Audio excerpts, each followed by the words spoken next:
Nandito tayo ngayon sa Barangay Diclo, Manolo Fortich, Bukidnon. Kung makikita ninyo sa likod natin, merong malaking propeller ng isang eroplano.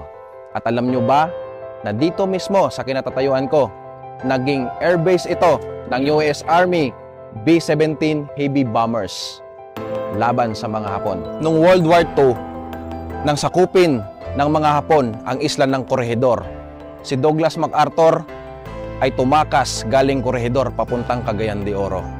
At galing Cagayan de Oro, pumunta si Douglas MacArthur dito mismo sa airbase na ito, pabalik ng Australia.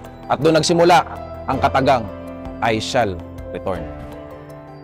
Pagkalipas ng 2 linggo, ang sumunod naman na umalis galing dito ay ang Presidenteng Manuel L. Quezon kasama ang kanyang pamilya at mga kaalyado papuntang Amerika. Pagkatapos ng digmaang pandaigdig, yung airfield na ito ay inabandona at ibinalik ng US Air Force sa bansang Pilipinas.